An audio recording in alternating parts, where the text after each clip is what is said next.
যেভাবে কুরবান দিচ্ছে, আমরা কি দিনের জন্য কুরবানি করতে পারবো না? একটা সন্তানকে কি দিনের জন্য দান করতে পারবো না? এই কাজ করবে। উম্মে সুলাইমের মতো হবে, যে কিনা এত চালাক ছিল যে 10 বছরের আনাসকে আল্লাহ রসুলের কাছে দিয়ে দিয়েছিল। আল্লাহ রসুল একেই আপনি যা ইচ্ছা করেন, একে খাদেম হিসেবে রেখে দেন। মুসাইবা রাদিয়াল্লাহু তাআলা আনহার মতো হতে পারবো না, যার 2 জন সন্তান ছিল।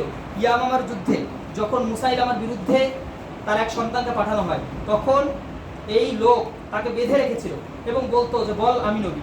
কিন্তু মুসাইবা রাদিয়াল্লাহু তাআলার সন্তান সেটা স্বীকার করেনি। এই জন্য তার হাত কাটা হয়েছে, পা কাটা হয়েছে, 4 অঙ্গ প্রত্যঙ্গ কেটে দেওয়া হয়েছে।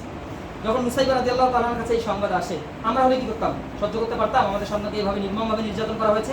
মুসাইবা রাদিয়াল্লাহু তাআলা বলছে আলহামদুলিল্লাহ, আজকের দিনের জন্যই আমি আমার সন্তানকে এইভাবে গঠন করেছি। কেমন ঈমান ছিল! এই জন্য ফিলিস্তিন যদি আমরা রক্ষা করতে চাই, বিজয় যদি আনতে চাই, তাহলে লং টাইম প্রসেস হচ্ছে এইখানে যে 80 জন আছি, আমাদের 80টা যদি সন্তান আল্লাহ তাআলা দান করে, আমরা তাদেরকে কি ফিলিস্তিন স্বপ্ন দেখাতে পারি না? ইসরায়েল যদি স্বপ্ন দেখাতে পারে যে বড় হয়ে মুসলিম হত্যা করবি, তাহলে আমরা বলতে পারি না যে বড় হয়ে ফিলিস্তিন জয় করবি? আমরা তো নাদান, আমরা তো পারি নাই, আমরা তো অক্ষম। কিন্তু আমাদের পরবর্তী প্রজন্ম যেন আমাদের মতো এরকম নাদান না হয়। কি পারবো না ইনশাআল্লাহ? অনেক হয়তো আপনাদেরকে কেরিয়ারের স্বপ্ন দেখায়, ভার্সিটিতে পড়া, বিসিএস ক্যাডার হওয়া, কিন্তু আমি আপনাদেরকে একটা স্বপ্ন দেখাই, সেটা হচ্ছে আদর্শ মা হয়। জান্নাতে গর্ব করতে পারবেন যে আমি অমুকের মা, আমার সন্তান দিনের জন্য এই কাজটা করেছে, আমার সন্তান দিনের জন্য, মুসলিমদের জন্য, উম্মার সাথে নিজের জীবন বিলিয়ে দিয়েছে। এই কথা আমরা বলতে পারবো। এই জন্য চেষ্টা করবেন ইনশাআল্লাহ, আল্লাহ যেন আমাদেরকে সেই তৌফিক দান করেন। এটা হচ্ছে লং টাইম, যে আমরা যদি এরকম বীর তৈরি করে দিতে পারি, যেই বীরেরা রক্ত দিয়ে দিয়ে দিয়ে দিয়ে গিয়ে ফিলিস্তিনকে জয় করবে। সালাউদ্দিন আইয়ুবীর সময় হয়েছিল, ওমর রাদিয়াল্লাহু তাআলার সময় হয়েছিল। এই কাজটা করতে পারি। এবং এই যে মিশন, আজকে যে কথাগুলো বললাম, এই কথাগুলো অনেকে শোনেন নাই, অনেক সময় শুনেছেন, শোনেন নাই। এই মিশন, এই মানহাজ, মুসলিমদের যে এত নির্যাতন, এত কষ্ট, এগুলো আমাদের মাঝে তৈরি করে দেওয়া। যদি আমরা না জানি, আমাদের কষ্ট লাগবে। যদি আমরা জানতেই না পারি মা বোনদেরকে এত কষ্ট দেওয়া হচ্ছে, আমরা কি দোয়া করতে পারবো? এতদিন কোনোদিন দোয়া করেছিলেন? জেনেছিলেন? আজকের পর থেকে ইনশাআল্লাহ প্রত্যেকে দোয়া করবেন। আল্লাহ তাআলা ইনশাআল্লাহ এর মাধ্যমে আমাদেরকে বাঁচাবেন। এরপরে যেটা বলবো, এটা বলেই শেষ, কথা যদিও অনেক বেশি ছিল, যে আল্লাহ তাআলা আসলে জেরুজালেমকে মুক্ত করবেন কিসের মাধ্যমে? যেটা বললাম, ওমর রাদিয়াল্লাহু তাআলার শাসনে যেভাবে করেছেন, সালাউদ্দিনের সময় যেভাবে করেছেন, এইভাবেই মুজাহিদদের মাধ্যমে, একমাত্র জিহাদের মাধ্যমেই একমাত্র ফিলিস্তিন কি হতে পারে? জয় হতে পারে। আর এই জিহাদের জন্য অসংখ্য মুজাহিদের দরকার। আর আমরা মুজাহিদের মা হিসেবে এখানে আছি। আমরা পারবো না ইনশাআল্লাহ নিজের সন্তানকে সেভাবে গঠন করতে? হয়তো আমরা এখানে থাকবো না, একদিন আমি এখানে থাকবো না, আপনারা এক একজন এক এক জায়গায় চলে যাবেন, কিন্তু যেখানেই যান এই ঈমান, এই ইসলাম বা এই চিন্তা চেতনা, ইস্তেকামাত কি থাকবে না? ইনশাআল্লাহ এই স্বপ্ন আমরা সবাই লালন করবো ইনশাআল্লাহ। একটা হাদিস বলে শেষ করছি। আব্দুল্লাহ ইবনে আমর রাদিয়াল্লাহু তাআলা বর্ণিত, তিনি বলেন যে কেন আল্লাহ তাআলা আমাদের উপরে লাঞ্ছনা চাপিয়ে দিয়েছেন। আল্লাহ রাসূল সাল্লাল্লাহু আলাইহি ওয়াসাল্লাম বলেছেন, ইদা তাবায়াতুম বিল আইনা, যখন তোমরা ইনা নামক সুদী ব্যবস্থাকে আঁকড়ে ধরবে, সাল্লাতাল্লাহু আলাইকুম দুল্লাহ, এ ওয়াতারাকতুমুল জিহাদ, এবং জিহাদকে ছেড়ে দিবে, সাল্লাতাল্লাহু আলাইকুম দুল্লাহ। যখন ইনা নামক সুদে ব্যস্ত হয়ে যাবে, গরুর লেজ আঁকড়ে ধরবে, ক্ষেত খামার নিয়ে ব্যস্ত হবে, নিজের কেরিয়ার নিয়ে পড়ে থাকবে, সাল্লাতাল্লাহু আলাইকুম দুল্লাহ, আল্লাহ তাআলা তোমাদের উপরে কি চাপিয়ে দিবেন? লাঞ্ছনা চাপিয়ে দিবেন, অপমাননা চাপিয়ে দিবেন, অপমান চাপিয়ে দিবেন। কতক্ষণ পর্যন্ত?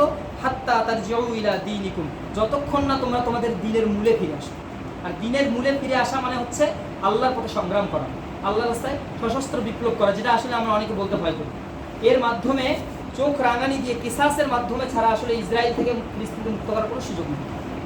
দাওয়াত দিয়ে, জাতিসংঘের পা ধরে কখনো এটা সম্ভব না। বরং জাতিসংঘই একমাত্র মদতদাতা, যার মদদে ফিলিস্তিনে বছরের পর বছর ইসরায়েল বৈধতা নিয়ে নির্যাতন করছে।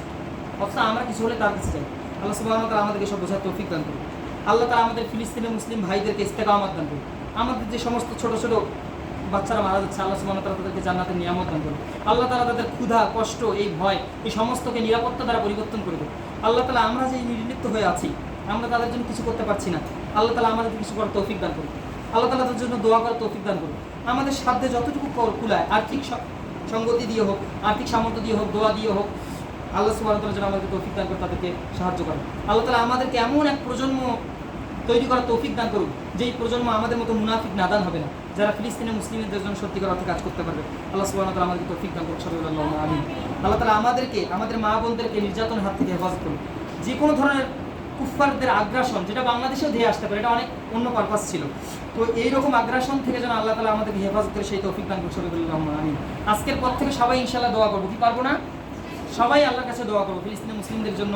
টিফিনের টাকা একটা করে দরকার হলে একটা জায়গা করবেন, অথবা একটা ফান্ডের মতো করেন, হ্যাঁ, বড় আপুদের নেতৃত্ব হোক বা টিচারদের নেতৃত্বে প্রতিদিন 10 টাকা 15 টাকা করে সেখানে দেন। মাসে যে টাকাটা জমা হবে, ইনশাআল্লাহ আমরা সেটা কি করতে পারবো? কোনো ফাউন্ডেশনে দেওয়ার মাধ্যমে ফিলিস্তিনে ডোনেট করতে পারবো। এতটুকু আমরা করতে পারি। অন্তত আমাদের একটু খাবারের, একটু ত্রাণের মাধ্যমে, একটু টাকার মাধ্যমে তারা যদি এক মুঠো খাবার খেতে পারে, আল্লাহকে আমরা বলতে পারবো আল্লাহ আমাদের এই কষ্টের টাকায় বা আমাদের এই জমানো টাকায় আমরা তাদেরকে একবেলা অন্তত খাওয়াতে পেরেছি। হয়তোবা নিরাপত্তা দিতে পারি নাই, হয়তোবা মুক্ত করতে পারি নাই, হয়তোবা চিকিৎসা দিতে পারি নাই, কিন্তু এক মুঠো খাবার তুলে দিতে পেরেছি। কি পারবো না ইনশাল্লাহ? সবাই চেষ্টা করবো, যার যতটুকু সামর্থ্য আছে। অনেকে এখানে বিত্তবান আছেন, ইনশাল্লাহ টাকা পয়সা আছে, ইনশাল্লাহ দেওয়ার চেষ্টা করবেন। হ্যাঁ, আমাদের মতো, ওদের মতো তো দুঃখী কেউ নেই। ঠিক আছে, আল্লাহ সুবহানাহু ওয়া তাআলা আমাদেরকে সব কিছু বোঝার তৌফিক দান করুন এবং আমল করার তৌফিক দান করুন। আল্লাহ যেন কালকে আমরা বেঁচে থাকতে পারি, এই আল্লাহ